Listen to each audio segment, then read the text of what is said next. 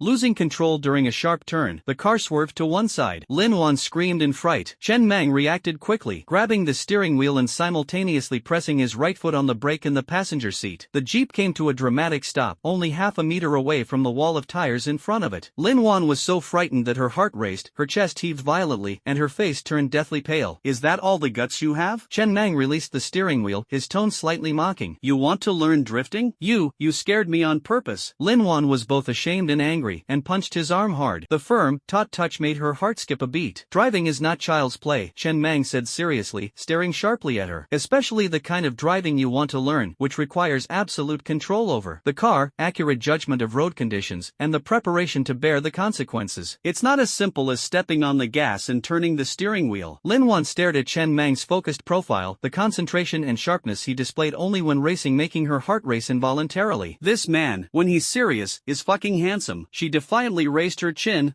Don't underestimate me. Let's try again. I'm sure I can do it this time. The training continued, albeit with stumbles and screams, accompanied by the screech of brakes. But Lin Wan did show gradual improvement, slowly gaining control of the vehicle from initial panic. Although Chen Mang seemed impatient, his instructions were precise and effective. In the cramped car, their bodies inevitably touched. The faint scent of expensive cologne from Lin Wan mingled with Chen Mang's masculine aura, a mixture of engine oil and sweat, creating a subtle and strange atmosphere. During the break, Lin Wan leaned against the car door, drinking the mineral water Chen Mang handed her, gazing at the desolate scenery in the distance, and suddenly asked, "Hey, Chen Mang, what kind of business does your security company take on? Guarding, patrolling, escorting valuables, crisis management consulting. I'll take on anything, as long as you pay me. It's not illegal," Chen Mang replied succinctly. Crisis management? Lin Wan's eyes lit up. Then, what about protecting people? Like, protecting me? Chen Mang glanced at her. Doesn't your Lin family have enough bodyguards? They're too rigid. No fun. Lin Wan pouted, leaned closer, and her big eyes gleamed with mischief. How about you be my bodyguard? The kind that's very close? The price is negotiable. She deliberately emphasized the word close. Chen Mang gazed at her delicate, flushed face so close to his own, feeling her warm breath. His eyes darkened slightly, his Adam's apple bobbed gently, but he quickly regained his composure and reached out to lightly flick her smooth forehead. Dream on. I'm the boss. I don't take casual jobs. Ouch. That hurts. Lin Wan covered her forehead, glaring at him angrily, but her heart felt like it had been gently tickled by a feather. Deep within the Zhou family villa in Jiangcheng, the atmosphere was oppressive, like the deathly silence before a storm. Zhou Jingxiong, his face ashen, sat in the armchair, his fingers unconsciously tapping the mahogany armrest. Zhou Tianhao, on the other hand, huddled in a corner like a quail, his face pale and still shaken. Dad, that guy is a monster. Really, my men saw it. Those people were biting themselves like mad dogs, and there was blue light. Zhou Tianhao's voice was choked with sobs. Shut up, Zhou Jingxiong roared, his eyes filled with a chilling glint. Both operations were increasingly bizarre, resulting in heavy losses. They hadn't even scratched a hair on the enemy's head. What alarmed him even more was that the operations seemed to have been planned in advance. The precise ambush in Wutong Lane. Who was helping Chen Mang? Zhao Jiangwo? Or a higher-level force? Investigate. Mobilize all connections and thoroughly investigate the scene at Wutong Lane that day. Besides the police, who else was there? Especially those unfamiliar faces. Zhou Zhangxiong coldly ordered a middle-aged man beside him with a resolute face and a calm demeanor. This man was his most trusted confidant and the head of the Zhou family's dark forces, Zhou Wu. Yes, sir, Zhou Wu replied respectfully in a low voice. In addition, our guests have arrived. Zhou Zhenxiong's eyes sharpened. Let him in. The study door opened softly, and a figure stepped in. The man was of medium build, dressed in a simple gray jacket, his face unremarkable. He would be easily lost in a crowd. Only his eyes stood out cold as a viper's, devoid of emotion, as if scrutinizing a lifeless shell. He toyed with a sharp-edged coin in his hand, the coin leaping and twirling between his fingers as if it were alive. Boss Zhou. The newcomer's voice was like sandpaper scraping, with a hint of a foreign accent. I've already reviewed the target's information, and it's quite interesting. That rumor about mass madness, it really piques my interest. He licked his chapped lips, a morbid excitement flashing in his eyes. Mr. Viper, Zhou Jingxiong said in a deep voice, forcing back his discomfort, the target is extremely dangerous and elusive. I need you to completely eliminate him, cleanly and efficiently, leaving no future trouble. The reward will be doubled. Double? The assassin, codenamed Viper, paused, the coin resting steadily on his fingertip. His gaze swept over Zhou Jingxiong, a cold, ruthless smile playing on his lips. Deal. I like working with straightforward clients. Within 3 days, the target will legitimately disappear. Viper vanished from the study doorway like a ghost, as if he had never been there. Zhou Jingxiong leaned back in his chair, closed his eyes, and let out a long sigh. Hiring Viper, a top international assassin, was incredibly expensive and risky. But Chen Mang's eerie and threatening demeanor forced him to take this desperate gamble. Chen Mang, this time, I'll see what other evil tricks you have to evade the Viper's claws. Meanwhile, outside a special isolation observation room at the First Municipal Hospital, Qin Wei, dressed in a white lab coat and wearing gold-rimmed glasses, stared solemnly at Su Xiaoyu behind the one-way mirror. Guided by the psychologist, the girl used colored pens to scribble on paper. The canvas was filled with distorted lines and dark blocks symbolizing fear.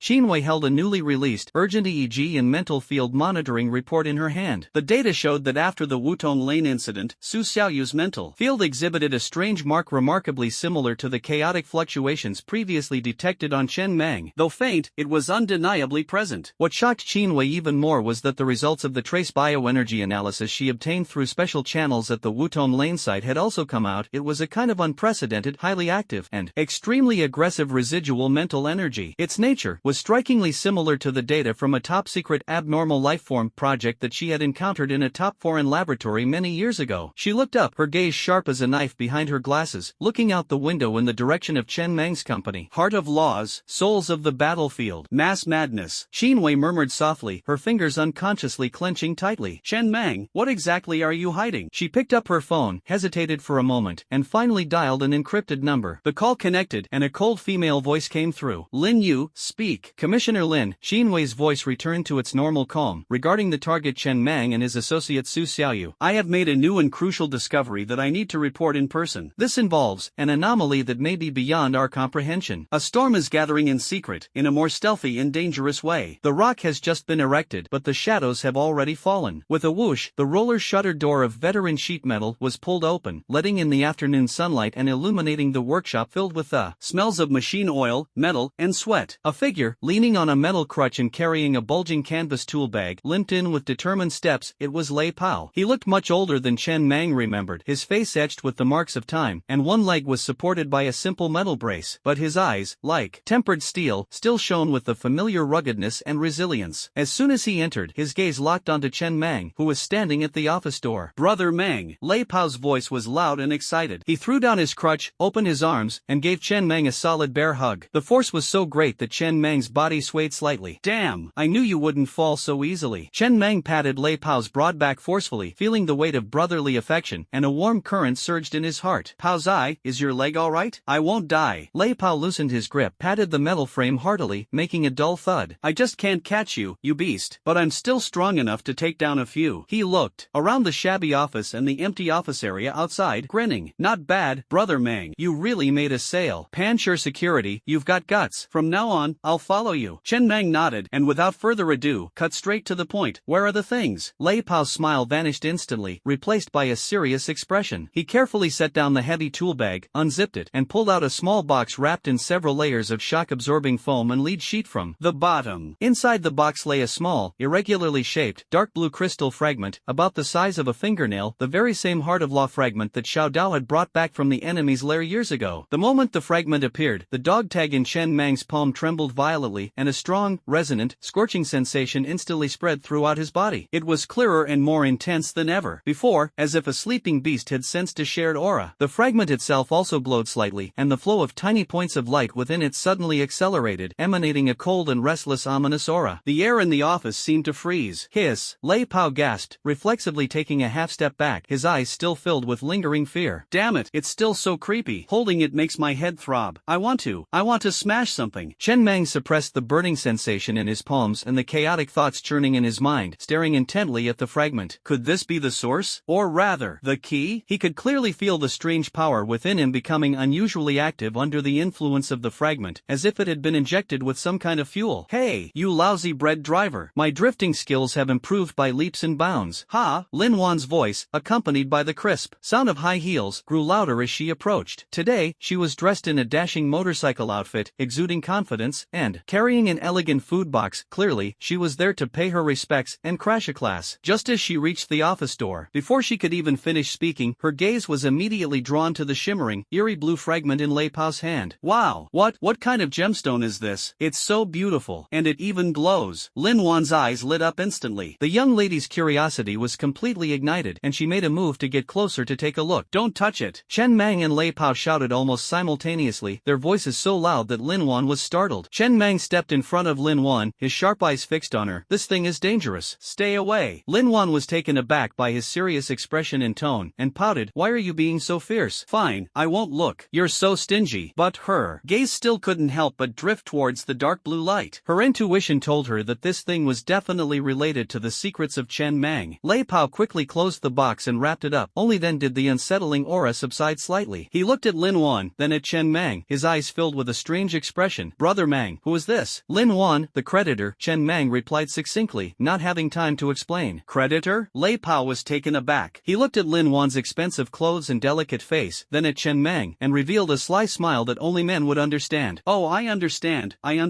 Brother Mang is so lucky. Lin Wan blushed slightly under Lei Pao's gaze, and glared at Chen Mang. Hey, who's your creditor? I'm an investor. If your lousy company ever needs money in the future, I might consider taking a stake. She waved the food box in her hand. Here, this is for you. Michelin 3-star. Consider it my reward for the employees. Chen Mang ignored her insincerity and gestured for Lei Pao to put the fragment away. Pao, you're in charge of the technical aspects, vehicle modification, equipment maintenance, and information gathering. Make a list of what equipment you need. He needed Lei Pao's experience and skills, but even more so, he needed someone absolutely trustworthy to protect this fragment. Leave it to me. Lei Pao patted his chest, his fighting spirit rekindled in his eyes. On the other side of the city, in the shadows, Viper sat in a windowless, dilapidated hotel room, the dim light of a lamp casting a lonely glow. Before him lay a rudimentary hand-drawn map, clearly marking the location of Rockstone Security, several potential routes, and the location of Su Xiaoyu's school. The coin between his fingers continued to tumble and bounce, its movements slow yet carrying a chilling rhythm. On the table lay an open silver briefcase, containing no weapons, only several syringes filled with different colored liquids and some small, sophisticated electronic instruments of unknown purpose. Mass frenzy, psychic intervention, Viper whispered hoarsely in the silence, a morbid excitement in his voice. How interesting, much more interesting than simply snapping a neck. He picked up a syringe, examined the pale blue liquid inside carefully under the light, and a cold smile appeared on his lips. Physical attacks can be predicted, controlled by that strange power? He put down the syringe and picked up a metal patch no bigger than a button. Then, let's try a different approach, dismantle it from the inside. He dialed an encrypted number, his voice calm and even. Prepare plan B, target 1, Chen Mang. Target associate, Su Xiaoyu. 3 vials of the inducer dream and 6 neural interference patches. Pick them up at the usual place in an hour. He paused, then added, also, investigate the owner of the Bentley that appeared in front of Rock Security this afternoon, Lin Wan. She seems to be very close to the target. Perhaps she's a good catalyst. The phone call ended. The Viper flicked a coin high into the air, watched it fall, and then caught it steadily between 2 fingers. The cold edge of the coin reflected his indifferent and ruthless snake eyes. The game has only just begun. Inside the Pancher security office, Chen Meng dismissed Lin Wan, who was insisting he try the Michelin 3-star food. The food box was ruthlessly taken by Lei Pao, and stood alone by the window. The dog tag in his palm still held warmth. The resonance from the fragments had weakened, but it seemed to have left some kind of mark within him. He felt that his senses seemed a little sharper. He had a vague feeling for the hostility or chaos in his surroundings. Is this a sign of evolution, or the beginning of a deeper erosion? He picked up his phone and dialed Qin Wei's number. It was unusual that Qin Wei hadn't contacted him since the Wutong Lane incident. The phone rang a few times before being answered. Chen Mang? Qin Wei's voice was still cold, but Chen Mang keenly caught a trace of barely perceptible fatigue and estrangement. Dr. Qin, how is Xiaoyu doing these past 2 days? Chen Mang asked. Psychological intervention is underway, but the trauma is deep and recovery will take time, Qin Wei replied in an official tone. In addition, her brainwaves have shown abnormal fluctuations, and we are monitoring them closely. Abnormal fluctuations? Chen Mang's heart tightened. What's abnormal? It's hard to determine at the moment. It might be related to intense psychological trauma. Qin Wei downplayed the issue. Is this all you wanted to talk to me about? Not entirely, Chen Mang said in a deep voice. I feel something inside me has changed recently. He subtly mentioned the changes brought about by the fragment resonance. There was a few seconds of silence on the other end of the phone, then Qin Wei's voice became even lower. Chen Mang, take my advice. Stay away from anything that might trigger it. That power is more dangerous and harder to control than you think. It might affect more than just others, and ultimately it might completely devour you. Qin Wei's warning carried a heavy weight. Chen Mang could sense that she knew far more than she said. Devour? Chen Mang looked at his palm. I'm already bound to it. Dr. Qin, I just want to know, is there a way to control it? Or at least to prevent it from harming the little fish? Another silence followed. Qin Wei seemed to struggle, finally sighing. I need more data. Detailed information about you, about that power. But this requires your full cooperation, and the risks are extremely high. You need to think carefully carefully. How do we cooperate? Chen Mang asked without hesitation. Come to the hospital. Undergo the most comprehensive physical and mental testing, including some special energy field scans. Xinwei paused, her voice tinged with complexity. But you need to know that once the tests are done, your data will no longer be a secret. Some people might see it. Some people? The Dragon Group? Chen Mang's eyes narrowed instantly. Xinwei's words clearly implied that the testing might attract direct intervention from the Dragon Group. Is it better to continue groping in the dark, risking loss of control and harming innocent people, or to actively step into the trap that could lead to being controlled in order to seize the opportunity to gain control? Chen Mang clenched his fist. The warmth emanating from his military badge seemed to burn his soul. Time and place, he decided. For the sake of the little fish, he had to seize any opportunity, even if it meant making a deal with the devil. Outside the window, the afterglow of the setting sun dyed the city blood red, and in the shadows unseen by Chen Mang, a deadly serpentine figure slithered silently, bringing with it even more insidious and ferocious fangs. The fragments brought a surge of power, but also ushered in a deeper darkness. Chen Mang stood at the eye of the storm, preparing to undergo a comprehensive test from body to soul. The first municipal hospital, 3 stories underground. The air here was thick with the cold, metallic smell of disinfectant and medical instruments, completely isolated from the hustle and bustle of the outpatient clinic outside. Only the low hum of the equipment and the sound of footsteps echoed in the empty corridors. Xinwei swiped open a heavy lead alloy door and led Chen Mang into a pure white, futuristic laboratory. Various complex instruments that Chen Mang had never seen before filled the room, their soft glows shimmering within. Lie down. Xinwei pointed to the silver platform in the center of the room, resembling an MRI scanner, her tone firm and unquestionable. She changed into a white lab coat, put on sterile gloves, and her gaze behind her gold-rimmed glasses was calm to the point of being cold, as if Chen Mang were merely a specimen to be analyzed. Chen Mang took a deep breath, suppressing his discomfort. For Xiaoyu's sake, for that slim chance of control, he obeyed instructions and lay down on the cold platform. The platform automatically adjusted, securing his body firmly. Several cables with sensor patches automatically connected to his head, chest, and limbs, including his right wrist, which was tightly gripping his dog tag. A ring-shaped silver metal device, covered with precision probes, slowly descended and hovered above his head. This is a high-precision brain and bioenergy field scanner that can capture the most subtle mental fluctuations and energy dissipation. Xinwei stood in front of the control panel, her fingers flying across the virtual keyboard. Instantly, a waterfall of complex data and constantly changing color energy maps appeared on the screen. Relax, try to stay conscious, and don't resist the instrument. Relax? Chen Mang's lips twitched slightly. Faced with this unfamiliar environment and the unknown challenges, every muscle in his body tensed instinctively. The constant warmth emanating from the dog tag in his palm seemed like a silent warning. The scanning ring activated, emitting a deep resonance. An invisible force field enveloped him. He felt his thoughts being wrapped in a cold film, his consciousness exceptionally clear, yet as if he were being scrutinized under a magnifying glass. The dog tag in his palm trembled violently. A deep blue, almost invisible light shone through his fingers. On the scanner screen, the graph representing Chen Mang's spiritual energy instantly erupted with blinding, chaotic deep blue ripples. The values skyrocketed, and the alarm lights flashed red silently. Xinwei's pupils contracted sharply, and her fingers paused. The data far exceeded her expectations. The chaotic energy peaks were destructive and also possessed an indescribable ancient desolation. Record peak frequency, gamma band exceeded limit. Energy properties, highly activated mental interference field. Similarity to abnormal life form 03 file, 78.9%. Xinwei's voice trembled slightly as she quickly issued the command. She brought up another interface and began injecting weak, specific frequency nerve-soothing pulses. The moment the pulse touched Chen Mang's brain, he felt as if he'd been pricked by a fine needle. The restless power within him seemed to be provoked, retaliating fiercely. A deep blue light suddenly shone on the dog tag. A mental shockwave, carrying a violent wool, slammed into the scanner and control panel along the cables. Crack! A tiny spark erupted from a corner of the control panel. Several screens went black instantly. Data streams fluctuated violently, displaying garbled characters. Energy backlash. Interference pulse ineffective. Enhanced biofield constraint. Xinwei's expression changed slightly, and she immediately switched plans. A pale blue energy barrier rose around the platform, attempting to suppress the chaotic energy emanating from Chen Mang. Ugh! Chen Mang let out a suppressed growl. The energy barrier brought not comfort, but intense binding and repulsion. It seemed to be forcibly tearing the foreign object out of his body. Intense pain came from the depths of his soul, even more intense than when he released his superpower. The veins on his hand gripping the dog tag bulged, his eyes were bloodshot, and a violent impulse almost overwhelmed his reason. The laboratory's alloy door slid open silently. A figure dressed in a black, tight-fitting combat suit, with a neat ponytail, walked in. It was Lin Yu, a specialist from the Dragon Group. group. Behind her followed two equally dressed and aloof team members. Lin Yu's gaze swept over the messy control panel, Chen Meng struggling in agony within the energy screen, and the still frantically pulsating deep blue energy graph on the screen. Her cold face showed no surprise, only a clear and solemn Inuit attitude. Dr. Chin, data synchronization and transmission are complete. Her voice was as cold as a machine. Target energy level SSS, threat assessment, extremely high. Confirmed to possess large-scale mental interference and the ability to induce chaos. Heart of law fragment correlation, highly suspected. She walked to the platform, looking down at Chen Meng through the pale blue light screen, her sharp eyes seeming to pierce his soul. Chen Meng, codename Lone Wolf, former captain of the Blood Wolf Commando team. The Soul, survivor of Operation Red Scorpion, with an unknown high-dimensional energy source sealed, or symbiotic, within him. Now, tell me, her voice carried a chilling, penetrating power. What you sensed, was it divinity, or a curse? Chen Meng abruptly looked up, his bloodshot eyes fixed on Lin Yu. Sealed, symbiosis, divinity, curse? These words struck his mind like a hammer blow. But what terrified him even more was the information revealed in Lin Yu's words. They knew about the fragment's existence. They had been monitoring him all along. Qin Wei's test was indeed just a trap. Let me out. Chen Meng forced out a few words through gritted teeth. The suppressed power within him pounded wildly against the energy barrier in a fit of rage and fear. The deep blue light flickered, and the entire platform trembled slightly. Severe emotional fluctuations. The risk of energy runaway has increased to a critical point. Qin Wei stared at the soaring alarm, her voice tense. Lin Yu's eyes turned cold, and she gestured to the team members behind her. Inject spirit imprisonment type 3, dosage 0.5 units. The target needs to stay calm. A team member quickly stepped forward, holding an injection gun filled with ice blue liquid, and precisely aimed it at the injection port reserved on the platform. No! Chen Meng's eyes widened in fury. He sensed an extreme danger. That icy blue liquid was definitely not benevolent. Meanwhile, in the western part of the city, near the elementary school where Su Xiaoyu studies, as soon as the school bell rang, the children surged towards the school gate like birds released from their cages. Su Xiaoyu, carrying her school bag, followed the flow of people out, her face still somewhat pale, her eyes filled with fear and unease. Lei Pao, driving an old Jeep with simple modifications and added crash bars, had already parked it on the roadside not far away. Before going to the hospital, Chen Meng had specifically instructed that he must personally pick up and drop off Xiaoyu for the next few days. When Su Xiaoyu saw Lei Pao, she quickly ran over and said, "Uncle Lei, hey, little fish is out of school. Get in the car." Lei Pao grinned, trying to appear friendly, and opened the car door. Just as Su Xiaoyu was about to get into the car, a man dressed in a deliveryman's uniform and wearing a baseball cap pushed a small cart piled with cardboard boxes, pretending to casually pass by. As he passed the Jeep, he flicked his hand, and a small, almost transparent metal patch, about the size of a button, was precisely launched and silently affixed to the side pocket of Su Xiaoyu's backpack. The movements were as swift as lightning, without a trace of smoke. Even the highly alert Lei Pao only sensed a slight breeze passing by.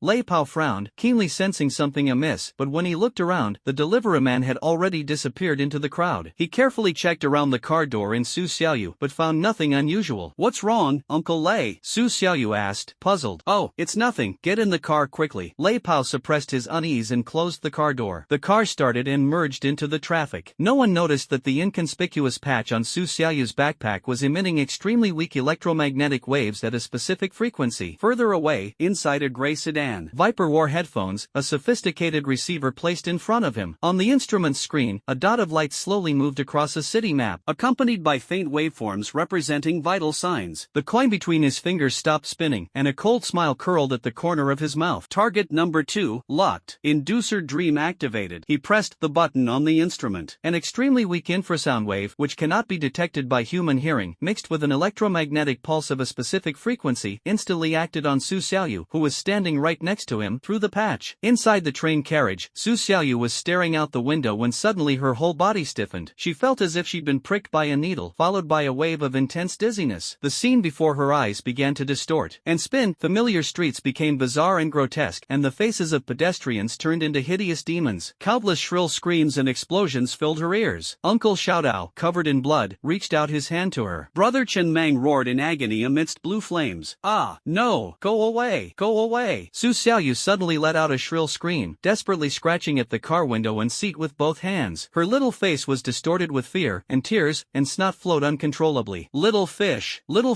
what's wrong with you?" Lei Pao exclaimed in alarm, slamming on the brakes and bringing the car to a screeching halt on the side of the road. He tried to hold down the frantically struggling Su Xiaoyu, but the girl was incredibly strong. Her eyes were unfocused and filled with inhuman fear, and her her fingernails scratched his arm, leaving bloody marks. Brother Chen, save me, there's a ghost, damn it, we've been hit. Lei Pao instantly realized that a mental attack had struck. He immediately pulled out his phone, tightly holding the frantic Su Xiaoyu while quickly dialing Chen Mang's number. At the same time, he shouted into the car's walkie-talkie, Chen Mang's makeshift communicator. Brother Mang, Xiaoyu's in trouble. She's been tricked. She seems insane. Underground laboratory. The icy blue spirit binding potion slowly seeped into Chen Mang's veins, a bone-chilling cold spreading throughout his body. The raging power within him slowed and subsided rapidly, as if frozen in ice. His consciousness began to blur, and a strong sense of drowsiness washed over him. The phone in his pocket suddenly vibrated violently, its piercing ringtone particularly jarring in the silent laboratory. It was Lei Pao's signature ringtone. Chen Mang's fading gaze suddenly flashed with a terrifying light. It's Xiaoyu. Something must have happened to Xiaoyu. Little fish. He let out a dying beast's roar from deep in his throat. The power suppressed by the spirit binding actually broke through the ice seal under the stimulation of extreme worry and anger. Deep blue light flashed suddenly on his body like a final burst of energy. Several sensor lines connecting his body quickly melted, and the platform buckles binding his body groaned under the strain. Secondary energy burst. Threshold exceeded. Binding field overload. A piercing alarm rang out throughout the laboratory. Stop him. Lin Yu's expression changed drastically, and she shouted an order. Two members of the dragon group rushed forward. Like a dragon breaking free of its shackles, Chen Mang swung his arms violently, snapping the sturdy ally buckles in two. He tumbled off the platform, dodging the grabs of two team members. Despite his unsteady gait and chaotic internal energy, his eyes burned with an all-consuming rage, fixed intently on Lin Yu. Get out of the way, or die. His voice was hoarse, like a death knell from hell, and the deep blue light remaining on the dog tag in his palm flickered, carrying an aura of destruction. Lin Yu's gaze was extremely solemn. She slowly raised her hand, and a faint arc of electricity seemed to flicker in her palm. Xin Wei's face was pale, and she stared blankly at the out-of-control situation and the chaotic data on the screen. Chen Mang's phone remained lying on the cold ground, vibrating incessantly, the screen flashing Lei Pao's name like a dying man's cry for help. The air in the underground laboratory was as heavy as lead. The piercing alarms, the acrid smell of overloaded instruments, and Chen Mang's violent aura, like that of a dying beast, made it almost impossible to breathe. The electric arcs crackled in Lin Yu's palms, her eyes sharp as an eagle's, fixed on the man before her who seemed poised to completely lose control at any moment. Two dragon group members stood on either side, assuming standard grappling stances, their auras chilling, blocking all avenues for Chen Mang to reach the door. Xin Wei's face was deathly pale. She instinctively took a half step back, staring at the still frantically alarming energy readings on the screen, a flicker of shock and a barely perceptible hint of guilt flashing in her eyes. Chen Mang, calm down. Lin Yu's voice was as cold as an ice spike. Forcing your way through will only make you lose control even more. As for Su Xiaoyu, the dragon group can send someone to handle it. Deal with? Chen Mang's voice was hoarse and broken, each word tinged with the bitterness of blood. He pointed to the phone still vibrating wildly on the ground, his eyes burning with a madness that wanted to destroy everything. Your people? By the time you finish your procedures, Xiaoyu will have already been torn to shreds by those bastards. Get out of the way. With a final roar like thunder, Chen Mang disregarded the tearing chaos within his body caused by the suppression of the spirit imprisonment, and ignored the weakness he felt after the forced outburst. Like an arrow released from a bow, he charged towards the door with a desperate, relentless momentum. His only target was the cell phone on the ground, the only thing he cared about. Stop him, Lin Yu shouted sharply. Two team members pounced like cheetahs, their movements swift and ruthless. One aimed straight for Chen Mang's shoulder joint, while the other swept his leg to lock down his lower body. This was a standard battlefield grappling technique, designed to subdue the opponent instantly. Boom! However, Chen Mang's outburst at this moment was a furious rage burning with the very essence of his life. It was the desperate counterattack of the king of soldiers before his death. He did not dodge, nor did he even parry. Two muffled thuds. A grappling hand gripped his shoulder, and a sweeping leg struck his shin hard. But Chen Mang only swayed slightly, as if those attacks that could break bones and rupture tendons were nothing more than a gentle breeze. His eyes were only on that phone. Using the force of the impact, his body tumbled forward at an unbelievable angle, his bloodied hand bracing against the ground, narrowly avoiding another teammate's throat lock, his fingers finally touching the cold body of the phone. Brother Mang, Xiaoyu has gone mad. She saw so many ghosts. She's incredibly strong. I can't hold her down any longer. Where are you? Lei Pao's tearful and terrified roar was like a heavy hammer blow to Chen Mang's heart. Hold on, I'm coming. Chen Mang roared into his phone, his voice distorted by pain and anxiety. He jerked his head up, his bloodshot eyes fixed on Lin Yu blocking the doorway and the heavy lead alloy door behind her. Open the door, otherwise, we'll all die here. He gripped his dog tag tightly in his right hand, forcibly activating the remaining scalding overwhelming, chaotic power within him. A deep blue light flickered on his body, the surrounding air hummed under the strain, the laboratory lights flashed intermittently, and the instrument screens flickered wildly. He was risking everything. He was betting that Lin Yu wouldn't dare let an SSS-level energy source self-destruct in a confined space, using his last bit of life energy and the risk of completely losing control. Lin Yu's expression finally changed. She clearly sensed the destructive, chaotic energy emanating from Chen Mang, about to break through its critical point. Once detonated, not only this laboratory, but the entire third basement level could be razed to the ground. She wasn't afraid of death, but she couldn't bear such enormous losses and the consequences of losing control. Open the door. Lin Yu decisively commanded the control panel, while simultaneously arcing electricity surged in her palm, forming a weak energy shield to protect herself. The heavy lead alloy door slid open slowly. Without hesitation, Chen Mang opened the door a crack, and like a wounded lone wolf, he unleashed his last strength, leaving a trail of afterimages and a strong stench of blood as he smashed past a team member blocking the door and rushed out of the laboratory, leaving behind only a mess and the piercing sound of an alarm. Target escaped. Energy fluctuations are extremely unstable. Requesting tracking and interception, a team member shouted urgently into the communicator. Lin Yu stared at the doorway where Chen Mang had disappeared, her eyes filled with a terrifyingly gloomy expression. She slowly dissipated the arcs of electricity from her palm, walked to the control panel, and stared at the chaotic energy graph remaining on the screen and the syringe that had only been injected with half of the spirit binding potion. No need to pursue. Lin Yu's voice was icy. The target is on the verge of spiraling out of control. A forced pursuit is too risky. Activate the dark web monitoring and lock onto the target's location. Also, she looked at the pale-faced Qinwei. Dr. Qin, I need the complete data report from this test. Especially the spectral analysis of that ancient and desolate feeling he had during his energy backlash. Qinwei stared at the terrifying data left behind by Chen Mang's final outburst on the screen, then looked towards the door, her expression complex. She remained silent for a few seconds, then whispered, "The data is severely damaged. I need time to recover it." She quietly slipped an encrypted chip containing core data that had not yet been synchronized and uploaded deep into the pocket of her white coat. In the west of the city, amidst a traffic jam, Lei Pao's dilapidated jeep wobbled precariously in the emergency lane, its hazard lights flashing wildly. Inside, it was like hell. Su Xiaoyu, like a maddened cub, struggled and screamed with incredible ferocity. Horror. Eyes were bloodshot, her expression vacant, and her fingernails dug deep, bloody gashes into Lei Pao's arms and face. She screamed inhumanly, "Get away! You devil! Let me go! Brother Chen! Brother Chen, save me!" Lei Pao exerted all his strength, pressing down on Su Xiaoyu, using the seatbelt and his own body for support, his metal prosthetic leg wedged into the seat gap for leverage. Veins bulged on his forehead, sweat poured down his face and his arm. Muscles trembled violently from the excessive force. He roared into the car's intercom, his voice already hoarse, "Brother Mang, I can't hold on. Xiaoyu is too strong." Ah! Su Xiaoyu bit his shoulder hard, blood instantly staining his clothes. Just when Lei Pao was almost exhausted and Su Xiaoyu was about to break free of her restraints, a black luxury van almost drifted and abruptly stopped in front of them. The door opened quickly, and Lin Wan jumped out, her face pale, followed closely by two burly bodyguards from the Lin family with bulging temples. "Xiaoyu!" Lin Wan was horrified when she saw Su Xiaoyu struggling like a madwoman inside the car. She received a distress message from Lei Pao that was automatically forwarded through Chen Mang's phone, and immediately rushed over with the strongest guards in her family. "Hold her down. Don't let her hurt herself," Lin Wan commanded urgently. Two well-trained bodyguards quickly stepped forward. One precisely held down the joints of Su Xiaoyu's wildly flailing arms, while the other used gentle grappling techniques to lock her shoulders and waist, temporarily suppressing her struggles. However, Su Xiaoyu's screams and the crazed light in her eyes did not diminish in the slightest. "What's wrong with her?" Lin Wan looked at Su Xiaoyu's unfamiliar, fearful, and aggressive eyes, and her heart ached. "I don't know." She suddenly went crazy, like she'd seen a ghost. Lei Pao gasped for breath, clutching his bleeding shoulder, his face deathly pale. At that moment, the roar of a violent engine came from afar. Under Chen Mang's control, a taxi weaved through traffic at a terrifying speed, charging left and right, like a mad bull, creating dangerous situations. Finally, it braked sharply, its tires screeching and emitting blue smoke as it came to a stop next to the jeep. The car door was kicked open, and Chen Mang staggered out. His face was ashen, blood trickled from the corner of his mouth, and he reeked of blood and exuded an extremely unstable and chaotic aura. However, his eyes burned with a chilling flame, instantly locking onto Su Xiaoyu, who was struggling frantically inside the car. "Little fish!" Chen Mang's voice was hoarse and broken, filled with endless heartache. He rushed to the car door, ignoring the wary gazes of the two Lin family bodyguards, and reached out to touch Su Xiaoyu. The military badge on his palm was burning hot, and a deep blue light surged wildly beneath his skin. He could clearly feel a cold, malevolent, chaotic energy raging within Su Xiaoyu's body, intertwined intertwining with her own fear to form a terrifying vortex. Brother Meng, be careful, she's ruthless, Lei Pao warned urgently. Chen Meng's hand didn't pause, firmly pressing against Su Xiaoyu's violently heaving chest. At the very moment of contact, a mental shock, far more violent and chaotic than anything in the laboratory, gnawed at Chen Meng's consciousness like a cold, venomous snake along his arm. It was a mixture of toxins, the dream illusion inducer in Su Xiaoyu's amplified fear. Chen Meng groaned, his body swaying violently. Countless bloody and terrifying battlefield fragments and twisted ghostly figures flashed before his eyes. The power within his body was activated by this external impact, becoming increasingly violent and turbulent. The deep blue light almost broke through his skin, and his dog tag was so hot it seemed to melt. Chen Meng, Lin Wan exclaimed in surprise. At this critical juncture, beset by internal and external troubles and on the verge of being swallowed by chaos. Use this. Lin Wan suddenly remembered something and quickly tore off a necklace from her fair neck. The pendant was a piece of warm, translucent white ancient jade, with what seemed like flowing clouds inside. Without hesitation, she stuffed the jade into Chen Meng's hand, which was pressed against Su Xiaoyu's chest. The tranquil jade. My grandma gave it to me. She said it can ward off evil spirits and calm the mind. As the cool jade touched his hand, an indescribable, warm aura, like a clear mountain spring, surged into Chen Meng's almost boiling, turbulent sea of consciousness. This aura was peaceful and ancient, radiating a soothing power, and miraculously suppressed the turbulent fluctuations of his supernatural abilities. The light from the military badge in his palm then subsided. Chen Meng's spirits suddenly lifted. He seized this rare moment of stability and poured all his attention, along with the cool and soothing power transmitted by the tranquil jade, into Su Xiaoyu's chaotic core of consciousness through his tightly pressed palms, without reservation, and with utmost care. Little fish, look at me. It's Brother Chen. Don't be afraid. I'm right here. Those are all illusions, not real. I'll take you home. Chen Meng's voice was deep and firm, carrying a power that penetrated the soul, echoing in Su Xiaoyu's ears again and again. The clear, flowing light of the tranquil jade combined with Chen Meng's unwavering will to protect it, like a lighthouse lit in the darkness, or a steadfast rock in a raging sea. The cold, malicious, chaotic energy within Su Xiaoyu's body seemed to have met its nemesis, beginning to fluctuate and struggle violently. However, under the dual suppression of the righteous and peaceful jade energy and Chen Meng's indomitable will, it was defeated step by step. Su Xiaoyu's frantic struggles gradually subsided, and her bloodshot eyes slowly regained focus. Her unfocused gaze finally managed to fix on Chen Meng's face, which was covered in sweat, blood, and anxiety, yet it was incredibly familiar and reassuring. Chen, Brother Chen. Her chapped lips uttered a weak, kitten-like call. The madness and fear in her eyes receded like the tide, replaced by extreme exhaustion and the bewilderment of surviving a catastrophe. Her body went limp, and she collapsed completely into Chen Meng's arms. Little fish. Chen Meng hugged his sister's weak body tightly, feeling her breathing and heartbeat gradually stabilize. The string that had been stretched to its limit in his heart finally snapped. A huge sense of exhaustion and powerlessness swept over him like a tsunami. His vision went black, and he swayed and almost fell, but fortunately Lei Pao and Lin Wan quickly supported him. Lin Wan gazed at Chen Meng's pale face, blood trickling from his lips, then at Su Xiaoyu, who lay unconscious in her arms, her face streaked with tears of terror. The tranquil jade in her hand seemed slightly dimmed. A complex mix of emotions welled up within her, lingering fear, tenderness, and an indescribable surge of emotion. This man, for his sister, he truly disregarded his own life. Meanwhile, in the distance, inside the gray sedan, Viper watched as the waveform representing Su Xiaoyu's vital signs on the receiving device gradually stabilized, and the spikes of mental confusion completely disappeared. The coin that had been bobbing between his fingers suddenly stopped. For the first time, a hint of surprise and intense interest flashed in his merciless snake eyes. The mental interference was forcibly neutralized? Interesting. That jade, and the target's resistance to mental impact, far exceeded our expectations. He licked his lips, his morbid excitement intensifying. It seems, we need to upgrade the dream formula. The game is getting more and more exciting. He picked up his phone and dialed. Target 2 has escaped control. Execute Plan C. Deep infiltration to gather detailed intelligence on rock security and related personnel, including Lin Wan. Target 1 requires more special hospitality. The storm has subsided for the time being, but the venomous snake has not left. It lurks in the deeper shadows, waiting for the next deadly attack. The Lin family bodyguards quickly helped the unconscious Su Xiaoyu and Chen Meng into the van. Lin Wan stared at the tranquil jade clutched tightly in Chen Meng's hand, then glanced at the faint blue light lingering in the gaps of his military license plate. She bit her lip and ordered the driver. Go to Lin's private hospital. Quickly. Notify Dr. Qin Wei. Tell her I found the special case she's looking for. The wheels rolled on, carrying the unconscious siblings and people with differing thoughts, heading towards the unknown next destination. Meanwhile, the encrypted chip in Qin Wei's pocket felt like a hot potato, tormenting her with questions about her choices. Inside the VIP ward on the top floor of Lin's private hospital, The air was thick with the mixed scent of disinfectant and expensive essential oils, isolating the outside world from noise. Under the influence of a sedative, Su Xiaoyu had entered a deep sleep. Her face was still pale, but her breathing was gradually becoming steady. Chen Mang leaned back on the sofa. Beside him, his face still grim. The tearing and weakness within him, suppressed by this spirit imprisonment and then forcibly erupting, tormented him like a leech. The dog tag in his hand was barely warm. He looked down at his bandaged arm, a wound left from being cut by Lei Pao's metal frame and forcibly breaking free of its restraints, his gaze chillingly calm. The ward door was gently pushed open, and Qin Wei walked in. She had changed out of her white coat into simple casual clothes, and her gaze behind her gold-rimmed glasses was complex, carrying a hint of weariness and scrutiny. Behind her followed a leading psychiatrist from Lin's hospital, clearly arranged by Lin Wan. Chen Mang, Xiaoyu's condition is temporarily stable. Qin Wei's voice was deliberately lowered. The sedative prevented her from having a mental breakdown, but the dream inducer caused a deep impact on the limbic system and hippocampus, leaving a strong imprint of fear. The physical damage is not serious, but the psychological trauma may require long-term professional intervention to recover, and may even leave permanent mental sensitivity. Her words were like cold needles, piercing deeply into Chen Mang's heart. Permanent mental sensitivity? Chen Mang clenched his fist tightly, his knuckles cracking, a violent killing intent almost bursting from his body. The Zhou family. Vipers. This hatred cannot be tolerated by either side. But he forcefully suppressed his surging anger. Anger wouldn't solve anything. Xiaoyu's weak face was right before him, and the hellish scene of last night replayed like a nightmare. The enemy lurked in the shadows, their methods insidious and treacherous. Although he possessed supernatural abilities, they were a double-edged sword, capable of harming both himself and his enemies, and potentially endangering those around him. A rash counterattack would only plunge Xiaoyu, Lei Pao, and even Lin Wan into deeper danger. Power. He needs stronger, more controllable power. His own faction. No longer a lone outlaw, but a true force capable of weaving an invisible web, combining offense and defense. Dr. Qin, Chen Mang looked up at Qin Wei, the violence in his eyes finally subsiding, replaced by an unprecedented seriousness, even a rare pleading. I beg you, help me. Help me thoroughly examine Xiaoyu, find out the source and remnants of that insidious method. Money is not a problem. And, he paused, his voice very low, is there any way to reduce the harm she suffers like this in the future? Is there any way to protect her mental well-being? Qin Wei was taken aback by the heavy, almost humble plea in Chen Mang's eyes. This man, as hard as steel and as fierce as wildfire, was now showing a rare vulnerability and helplessness for his sister. She paused for a few seconds, then adjusted her glasses. I will do my best with the residual testing. It will require the most advanced bioenergy analyzer from the Lin family. As for protection, she glanced at the Lin's hospital expert beside her. Mental protection is extremely difficult, and conventional methods have limited effectiveness. Perhaps, certain special items with calming properties might provide some barrier protection, such as... Her gaze fell on Chen Mang's tightly clenched left hand. The warm and smooth tranquil jade was unconsciously held in his palm. Chen Mang followed her gaze and looked down at the jade stone in his palm, which seemed to still retain Lin Wan's warmth. The cool touch carried a strange calming power. It was this very jade that had stabilized his consciousness, which was on the verge of collapse at the crucial moment last night, and had also indirectly helped Xiaoyu. Just then, the ward door opened again. Lin Wan walked in, having changed into comfortable loungewear. Her eyes were still slightly red, indicating she hadn't rested well. Seeing Qin Wei and Chen Mang there, she quickly went to Su Xiaoyu's bedside, carefully checking on her before letting out a sigh of relief. She then turned to Chen Mang, her gaze falling on his pale face and bandaged arm, a flicker of heartache and barely perceptible tenderness flashing in her eyes. Hey, how are you? The doctor said you're severely overworked and need to rest. Lin Wan's tone still carried the arrogance of a young lady, but her concern was undeniable. Chen Mang looked at Lin Wan, the seemingly willful and capricious young lady who had unhesitatingly offered her family heirloom to save him and Xiaoyu at a crucial moment, and a complex emotion welled up in his heart. Gratitude was certain, but it seemed there was something else, a warm current that he had never truly felt before. I won't die. Chen Mang forced a smile, his tone much gentler than usual. Last night, thank you. And this jade. He opened his palm, revealing the warm, white jade. It's very valuable, isn't it? Here you go. Lin Wan looked at the jade, then at Chen Mang, but didn't immediately take it. Instead, she raised her chin and said, "Humph. It's good that you know it's valuable. This is my grandmother's heirloom. A treasure passed down through generations of the Lin family. It wards off evil and soothes the mind. It's priceless." She paused, her gaze fixed on Chen Mang's eyes, and her voice suddenly lowered, tinged with awkwardness. You keep it. Xiaoyu might need it. Besides, having it with you, maybe, it can ward off that evil thing on you? For me? Chen Mang was stunned. He knew the value and significance of this jade. It was the Lin family heirloom, and its weight was immense. What? Afraid of losing it and not being able to afford to pay for it? Lin Wan deliberately deliberately put on a stern face. I lent it to you. Take good care of it. If you lose it or break it, She pretended to wave her little fist. Even if you compensate me for your lousy company, it won't be enough. Looking at Lin Wan's stubborn expression, clearly wanting to care but clinging to her pride, Chen Mang felt a warmth quietly spreading within him. He remained silent for a moment, then, instead of refusing, he gripped the jade tightly, feeling the warmth beneath its coolness. Thank you, Lin Wan. This time, he addressed her by her name directly, his voice low and solemn, devoid of his usual teasing tone of young lady or creditor, replaced by genuine sincerity. Lin Wan's heart skipped a beat at his earnest Lin Wan, and her cheeks flushed slightly. She quickly turned away, trying to hide her embarrassment, and said, to Qin Wei, Dr. Qin, what kind of equipment did you say you needed? Just tell me. I'll arrange the best equipment right away, as long as it can help Xiaoyu. Qin Wei nodded, her gaze subtly sweeping between Chen Mang and Lin Wan, already understanding the situation. She turned to Chen Mang. Chen Mang, Xiaoyu's treatment will take time, and you yourself need to recover slowly. As for the power you want. Her words were loaded with meaning. Rockstone security is a starting point, but far from enough. Chen Mang's eyes narrowed. Qin Wei's words had hit the nail on the head. I know. His voice regained its calmness, losing some of its roguishness and gaining a thoughtful sharpness. He straightened his posture, his gaze sweeping over the people in the ward, as if assessing his own game of chess. Rock security is both the outer shell and the foundation. Next, I have a few things to do. We're recruiting. The core team will consist of Lei Pao, who will handle technical and logistical matters, but he can't manage alone. I'll leverage Uncle Zhao's connections to contact reliable, truly skilled veterans, especially experts in reconnaissance, hand-to-hand combat, and demolition. We need quality over quantity, absolute loyalty, excellent benefits, but strict discipline is essential. Intelligence networks, extending their reach, this is both a weakness and a key. We can't always rely on Uncle Zhao or Lin Wan's ad hoc intelligence. I need to establish my own information channels. Lei Pao knows a little hacking, but it's not enough. I'll have Lei Pao find reliable intelligence talent. Oregon seek information sharing with the Lin family. He looked at Lin Wan. Not necessarily core secrets, just the movements within Jiangcheng, especially the Zhou family and some suspicious strangers. Upgrading equipment and arming ourselves with technology. We can't go far relying solely on brute force and superpowers. We need anti-eavesdropping devices, non-lethal control weapons, protective gear, and even special protective measures against mental attacks. He glanced at Qin Wei and the Tranquil Jade. In this regard, we need Dr. Qin's technical support, and we also hope the Lin family can provide resources. He looked at Lin Wan again. Financial support and cost-saving measures. A security company needs to be profitable to operate. I will have Lei Pao and Xiao Yang, the assistant assigned by Director Zhao, screen some legal and manageable security tasks, such as high-end properties, valuables escort, and corporate security consulting. Meanwhile, he paused, looking at Lin Wan with a sincere expression. Since Miss Lin wants to invest, let's do it the rules. Panchur Security needs startup, capital and subsequent investment. I can give you a portion of the equity, but the company's decision-making power must remain in my hands. As Lin Wan listened to Chen Mang's clear and well-defined plan, and watched the roguishness gradually fade from his eyes, revealing the composure of a leader, the indescribable excitement in her heart grew stronger. This man, when he's serious, he's practically radiant. Almost without hesitation, she raised her chin. No problem. Money is no problem. Information sharing. I'll talk to my dad when I get back. As for investing?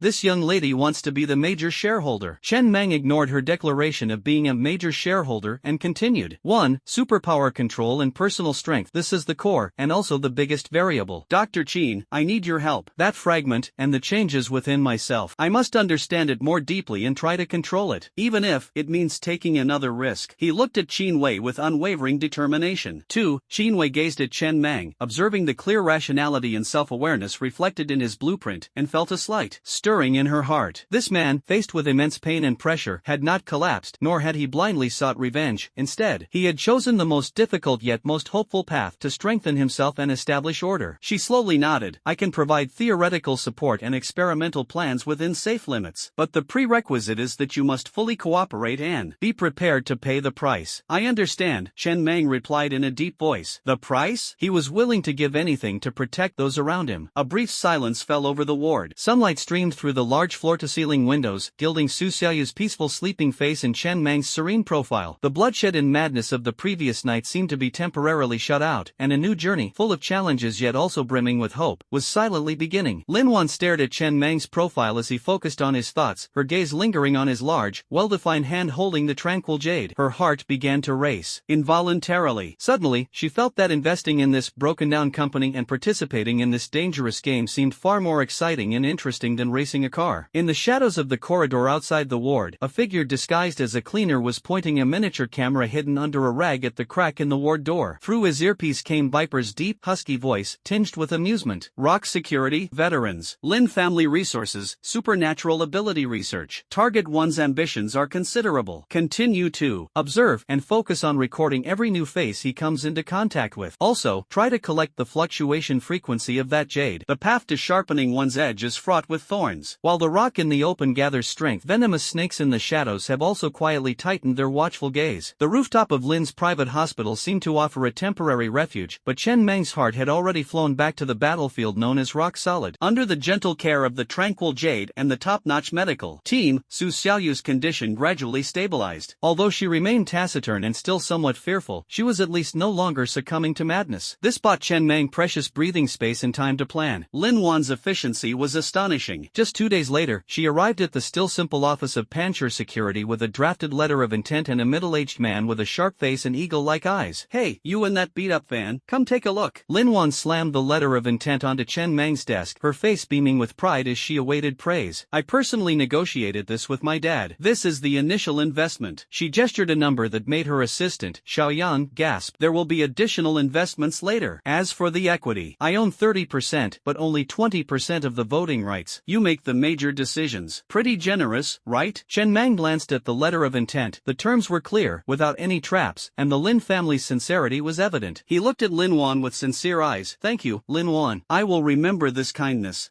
Good to know." Lin Wan raised her chin, then pointed to the middle-aged man beside her. "And this is Tang Ying, sent by my father, as his financial advisor and project supervisor. She will be in charge of the company's accounts and fund allocation from now on." Tang Ying was about 40 years old, dressed in a well-fitting business suit, with a capable demeanor and calm eyes. She nodded slightly to Chen Meng. "President Chen, please guide me in the future. Chairman Lin asked me to convey that he appreciates capable and responsible young people, but every penny invested by the Lin family must have a clear path to return and risk control." Although her words were polite, they carried an air of supervision. Chen Meng nodded, having no objections. The Lin family's willingness to invest was already a timely help, and sending someone to oversee things was perfectly reasonable. "Welcome, Advisor Tang," he said, turning to Lin Wan. "What about intelligence sharing?" My dad agreed. Lin Wan lowered her voice, with a hint of mystery, "But it's not giving you direct access to the core database. From now on, in Jiangchang, the movements of the Zhou family and their affiliated companies, major underworld leaders, and suspicious individuals with shady backgrounds who have recently entered the country will be regularly sent to Lei Pao via anonymous messages. The sources are absolutely reliable, so feel free to use them." Anonymous? Chen Meng knew perfectly well that it must be a clandestine intelligence channel controlled by the Lin family. This support was far more valuable than mere financial assistance. "Please convey my gratitude to Chairman Lin," Chen Meng said solemnly. "Don't just talk the talk." Lin Wan blinked. "My shares are real money. Hurry up and get your lousy company up and running. By the way, you're hiring? I've found someone for you." As soon as he finished speaking, a head with messy, unkempt hair and thick-rimmed glasses peeked out from the office doorway, looking like a high school student who hadn't woken up yet. "Sister Lin, is this the place? Panchur Security?" His voice was tinged with timid hesitation. Come in, come in." Lin Wan waved. "Chen Meng, this is Bai Ge, my cousin,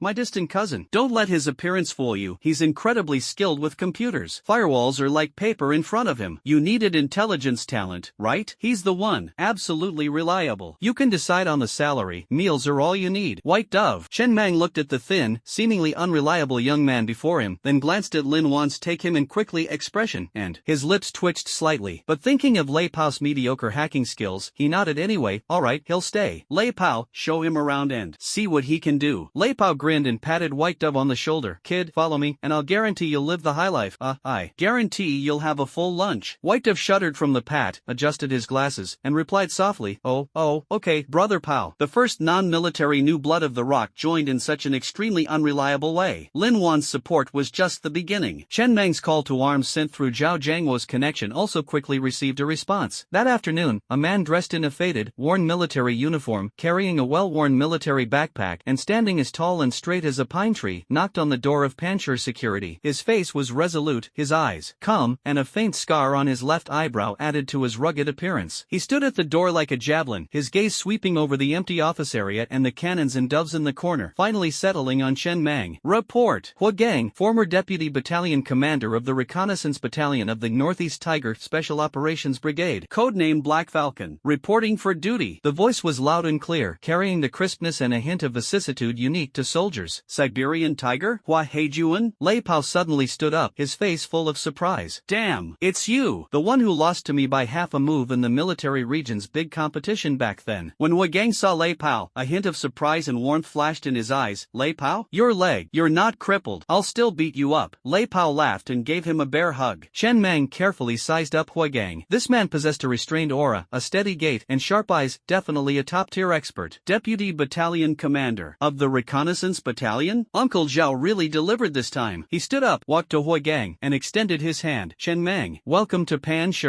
Hua Gang grasped Chen Mang's hand firmly. He looked directly into Chen Mang's eyes and said in a deep voice, Director Zhao said that following you, I can do something truly worthwhile and protect those who deserve it. I believe him, and I believe that someone who can make even the stubborn Lei Pao submit can't be anything less than excellent. The first hard stone of Panchur security was officially in place. Hua Gang's arrival was like a shot in the arm for this makeshift team, bringing the rigor and execution of a professional army. He immediately took over the initial screening of security personnel and the formulation of training outlines, while Lei Pao, along with Bai Gu, tinkered with his tech department, a second-hand server and a few old computers, and Tang Ying began to sort out accounts and plan the use of funds. Panchur security finally began to resemble a company. As night fell, in the small warehouse of Panchur security, which Lei Pao had temporarily converted into a laboratory, the atmosphere was exceptionally heavy. On the table sat the small box wrapped in lead and shock-absorbing foam. The lid was open, and the deep blue fragment of the Heart of Law emitted a faint glow in the dim light, with points of light flowing inside, radiating a heart-palpitating fluctuation. Chen Mang and Qin Wei sat facing each other, with Lin Wan's warm and smooth jade of tranquility placed beside the fragment as a buffer and stabilizer. Several wires were connected to Chen Mang's right wrist, leading to the portable bioenergy monitor that Qin Wei had brought. He gripped his identification tag tightly in his left hand. Are you ready? Qin Wei's voice was more serious than ever before. I will stimulate the fragment with the lowest intensity energy pulse, while simultaneously covering you with the field of the tranquil jade, attempting to guide the energy within your body to establish a controllable connection with it, rather than passive resonance or conflict. Remember, if you feel you're losing control, immediately sever the connection. I will also forcibly disconnect it. Chen Mang took a deep breath and nodded. This was his first step in actively seeking to control the power. The risks were unknown, but he had to take it. He closed his eyes, trying to calm his mind, and sank his consciousness into his body, feeling the dormant power like molten lava. Qin Wei activated the instrument. An extremely weak, almost invisible beam of energy shot towards the debris. The blue light spots inside the fragment instantly accelerated their circulation. A cold, chaotic energy wave carrying an ancient and savage aura suddenly spread out, even with the gentle, refreshing flow emanating from the tranquil jade to neutralize it. Chen Mang still felt as if his head had been hit hard by a heavy hammer. The dog tag in his palm suddenly became hot. The power within him, like a startled beast, roared, trying to break free of its restraints. Stay calm. Guide it. Imagine it's part of your body, like controlling your arm. Qin Wei's voice was like a clear spring, piercing through the chaotic impact. Chen Mang gritted his teeth, veins bulging on his forehead, sweat pouring down his face. He forced himself not to resist the surging chaotic force, but to try to touch it with his will, to understand some kind of law hidden behind its violent disorder. This feeling was extremely difficult, like desperately grabbing a straw in a raging torrent. Violent, murderous, and destructive thoughts frantically assaulted his reason. Just as he was about to be swallowed up by the chaos, the light from the tranquil jade seemed to flicker slightly, and an even stronger, cool, and calming power surged into his sea of consciousness, temporarily stabilizing his wavering mind. Taking advantage of this precious clarity, Chen Mang had a flash of inspiration. He no longer tried to forcibly control that chaotic power, but instead focused all his will on his core and most unwavering protective will, to protect Xiaoyu, to protect those around him. This pure and powerful protective will, like a lighthouse in the darkness, miraculously caused a slight deflection of the raging and chaotic power within Chen Mang's body. It no longer crashed about haphazardly, but instead, with a sense of being attracted, slowly and tentatively approached the lighthouse that Chen Mang was protecting in his consciousness. On the monitor, the two curves representing Chen Mang's spiritual energy and fragmented energy, which were originally in fierce conflict, showed a brief and weak, synchronous fluctuation for the first time. Although it was only for a moment and was then submerged by greater chaos, that moment was like a ray of dawn breaking through the darkness. There's a response. Synchronization rate 0.7%. Hang in there. Qin Wei's voice carried a hint of suppressed excitement. A surge of immense excitement welled up within Chen Mang. It works. This path works. However, just as he was trying to seize that sliver of synchronization and deepen the connection, the light from the fragments suddenly surged. A mental fluctuation, far colder and more malicious than before, like a venomous snake, lunged back along the newly established, weak connection. This time, the target was no longer Chen Mang's core consciousness, but the most vulnerable and cherished corner deep within his consciousness, Su Xiaoyu's newly stabilized mental world. Little fish. Chen Mang's mind jolted violently. He abruptly opened his eyes. He forcefully severed all connections. A tightness gripped his throat, and a mouthful of blood gushed out. His face instantly turned deathly pale. The alarm on the monitoring device suddenly blared. Chen Meng. Qinwei's expression changed drastically, and she immediately shut down all the instruments. A deathly silence fell over the warehouse. Only Chen Meng's heavy breathing and the eerie blue light of the fragments emanated from them. That fleeting, malevolent gaze had sent chills down his spine. This fragment, or rather, the power behind it, could actively seek out and attack his weak points. Failed? Qinwei looked at Chen Meng's condition, her tone heavy. No. Chen Meng wiped the blood from the corner of his mouth, his eyes unusually bright, revealing a sharpness born of surviving a disaster and a deeper vigilance. At least, I know what it can hear, and I know how dangerous it is. He turned his gaze to the fragment that seemed to be silently mocking him, gripping the tranquil jade tightly in his hand. Next time, I will definitely be better prepared. The path to sharpening his blade was fraught with peril, yet he escaped death. Chen Meng's eyes showed no sign of retreat, only an ever-burning, unwavering flame. He not only wanted to master this power, but also to learn how to protect his most precious vulnerability from its venomous fangs. In the shadows of the building across the street from the warehouse window, a telephoto lens silently recorded the blurry shifts in light and shadow within the warehouse and the flashing alarm lights of the energy monitoring device. Viper's cold voice came through the listening device. Energy conflict, vomiting blood, suspected experiment failure. Target 1's attempt to control the fragment has failed. Log, the fragment is highly dangerous and possibly has a latent consciousness. Continue monitoring, awaiting its next attempt. Dream upgraded version, ready for injection testing. After several days of tireless renovations by Lei Pao and Baigu, the shabby warehouse of Panshur Security finally began to resemble a technical department. Second-hand servers hummed, and complex code and data streams scrolled across several screens. Baigu, with increasingly dark circles under his eyes, typed rapidly on the keyboard, forgetting to chew the half-eaten compressed biscuit he was holding in his mouth. Boom! Brother Pao, we found it! Baigu slammed her hand on the table with barely suppressed excitement, startling Lei Pao, who was adjusting his homemade signal jammer. What's up, Pigeon? Did you find Zhou Tianhao's nude photos? Lei Pao teased as he came over. Even more explosive than that. Baigu pointed to one of the screens, which displayed a dense array of encrypted communication records and fund flowcharts, following the anonymous intelligence provided by Sister Lin. I cross-referenced the abnormal fund flows of several of the Zhou family's shell companies, and even hacked into one of their outsourced server maintenance companies. And guess what? The Zhou family's underground storage at that abandoned Hongda chemical plant in the western suburbs wasn't a backup warehouse at all. It had its own independent power supply system and encrypted network nodes, with an alarmingly high volume of data traffic. An abandoned chemical plant? Underground? Chen Meng and Hua Gang, who had just finished physical training, immediately gathered around. Hua Gang's eyes were sharp. Can you confirm what's inside? We can't get into the core network. The firewall is military grade. Baigu pushed up his glasses, his face flushed with excitement. However, I intercepted a fragment of their external procurement list. Look at this. He pulled up another document, which listed a bunch of highly technical equipment names: high-precision neural signal amplifier, bioelectric stimulation chamber, customized psychoactive compound synthesis module, and live life support system components. A living life support system? Qinwei had also entered at some point, staring at the words on the screen, her face instantly turning extremely grim. They're actually conducting illegal human experiments? The atmosphere inside the warehouse instantly turned icy. Illegal human experimentation. Combined with the dream illusion inducer used on Su Xiaoyu and Viper's bizarre methods, the answer was almost obvious. The Zhou family, or rather the forces behind Viper, were secretly researching and developing even more terrifying mind control weapons using that underground laboratory. Location: defensive strength. Chen Meng's voice was as cold as ice, his eyes flashing with killing intent. He had finally found the lair of these bastards. Location locked. The chemical plant is 3 underground levels, with the entrance disguised as a maintenance hatch for a cooling tower. Baigu quickly pulled up satellite and thermal imaging scans. The defenses are extremely tight. There are at least 12 well-equipped armed personnel disguised as security guards on the ground. The underground entrance is equipped with biometric and dynamic combination locks, and the interior is unknown. In addition, there are powerful signal jamming and counter-reconnaissance equipment. My drone lost contact when it got within 500 meters. He seemed somewhat frustrated. That's enough, Wei Gang said in a deep voice, his eyes flashing with a sharp light like a falcon. Leave the ground defenses to me. Lei Pao is an expert in demolition and infiltration. Pigeon, you'll be in charge of external interference and monitoring for technical support. As for underground, frowned. He looked at Chen Mang. Someone needs to deal with that possible mastermind and the unknown experimental subjects. I'll go, Chen Mang said without hesitation. Viper, and those innocent people who might have been used as test subjects, he would settle this score. An operation requires a plan, equipment, and most importantly, timing, Qinwei reminded him, glancing at Chen Mang. Besides, your condition. The backlash from the last experiment hasn't fully recovered. She noticed that Chen Mang's face still had an unhealthy pallor. I know. Chen Mang clenched his fist, feeling the restless power within him driven by anger and the faint stagnation caused by the lingering effects of the spirit. Imprisonment. Give me 2 days to prepare. Lei Pao, draw up the equipment list and equip it to the highest standards. Advisor Tang, the funding is your responsibility. Tang Ying, who had been listening quietly, immediately nodded. The funding is not a problem. But Chairman Lin instructed that all large expenditures and actions must be reported in detail afterwards. Okay, Chen Mang nodded in agreement. Now was not the time to dwell on such things. Just as the Rock Organization was making intensive preparations for the surprise attack, the venomous snake in the shadows also revealed its own fangs. Hua Gang was extremely efficient. In just 1 day, based on the intelligence provided by Baigu and the topographical map of the chemical plant, he devised a detailed raid plan and conducted a simulation exercise with Lei Pao at an abandoned factory in the suburbs. Hua Gang was responsible for clearing ground outposts and providing fire suppression. Lei Pao was responsible for blowing up the entrance and clearing obstacles in the passage, and Chen Mang served as the spearhead, directly attacking the underground core. The teamwork was extremely seamless, and the operation was swift and efficient. By the time the exercise ended, it was already evening. Hua Gang walked alone to the dilapidated jeep parked outside the factory, preparing to return to his temporary lodgings. The afterglow of the setting sun cast a long, slender shadow of his tall figure. As a top reconnaissance soldier, his vigilance had never wavered, but the high-intensity training and scenario simulations of the past few days had gradually brought on a sense of fatigue after his mental strain. The moment he opened the car door, a very faint sound, like the flapping of a mosquito's wings. Hua Gang felt a slight numbness on the side of his neck, like being bitten by a mosquito. He reached back to touch it with lightning speed, but only felt a negligible dampness. Who? Hua Gang shouted sharply, his sharp eyes quickly scanning the surroundings. The factory was empty, with only the whistling sound of the wind blowing through the scrap metal. There was no one in sight. Was it just his imagination? He frowned, carefully checking the car doors and driver's seat, finding everything normal. The slight numbness quickly disappeared. Perhaps he was just too tired lately? Hua Gang shook his head and started the car. However, he didn't notice that in the shadow of the abandoned water tower in the distance, a figure had silently vanished as if blending into its surroundings. Viper put down the specially made pneumatic blowgun in his hand, a cold smile appearing on his lips. The tip of the needle still contained concentrated inducer of the upgraded Dream 2, colorless and odorless, with faster and more covert effects, and particularly enhanced in its ability to induce post-traumatic stress disorder. Target number 3, Black Falcon Hua Gang. Injection complete. Battlefield Echo Mode activated, Viper whispered into the communicator. Hua Gang drove his jeep along the suburban highway back to the city. The sun sank below the horizon, and dusk deepened. At first, everything was normal, but gradually, an inexplicable restlessness welled up from the bottom of his heart. The road in front of him seemed to begin to distort, and the roar of the engine became deafening, like the whistling of cannonballs. He shook his head vigorously, trying to dispel the inexplicable hallucination. But the next moment, a deafening explosion seemed to erupt right beside me. The windshield was instantly engulfed in flames and flying dirt. No, the sound didn't come from beside me, but from the depths of my memory. That damned valley. The screams of my comrades being torn apart by RPGs echoed once more. Lie down. Hua Gang roared almost instinctively, jerking the steering wheel. The jeep veered out of control and hurtled toward the roadside. Squeak! Bang! The vehicle crashed violently into the roadside guardrail, and the hood of the engine was deformed and smoking. Hua Gang was struck hard in the face by the airbag, feeling dizzy and disoriented. But what was even more terrifying was the scene before him. Where was the road? All around were burning wreckage, billowing smoke, and the mangled remains of his fallen comrades. Xiao Zhang's unseeing eyes were fixed on him. The enemy's roars and the whistling of bullets filled his ears. No! Stand up! All of you, stand up! Hua Gang's eyes were bloodshot, like a wild beast trapped in a desperate situation. He suddenly pushed open the car door and stumbled towards the burning jeep, tearing at the non-existent steel plate that was pressing down on his comrades with his bare hands. His palms were cut by the cold metal edges, bleeding profusely, but he was completely unaware. Ah! Kill! Kill you all! He roared madly at the empty highway, as if the enemy really stood there. He drew the military dagger he carried with him, which he had never taken off after training, assumed a fighting stance, his eyes unfocused and crazed, sweat and blood streaming down his forehead. Dream 2 has taken effect. It instantly detonated the deepest, most devastating battlefield trauma hidden in Hua Gang's heart, turning it into a Shura hell that divides devours reason. Inside the Pancher security office, Chen Mang was deep in thought, staring at the 3D structural diagram of the chemical plant, when his phone on the table suddenly vibrated violently. It was an alarm from the emergency location and vital signs monitoring device installed in the Hogan Jeep. Location, suburban highway. Status, violent vehicle collision. The driver's heart rate, blood pressure, and adrenaline have spiked to dangerous levels. Hua Gang is in trouble. Chen Meng's expression changed drastically. He grabbed his car keys and rushed out of the office.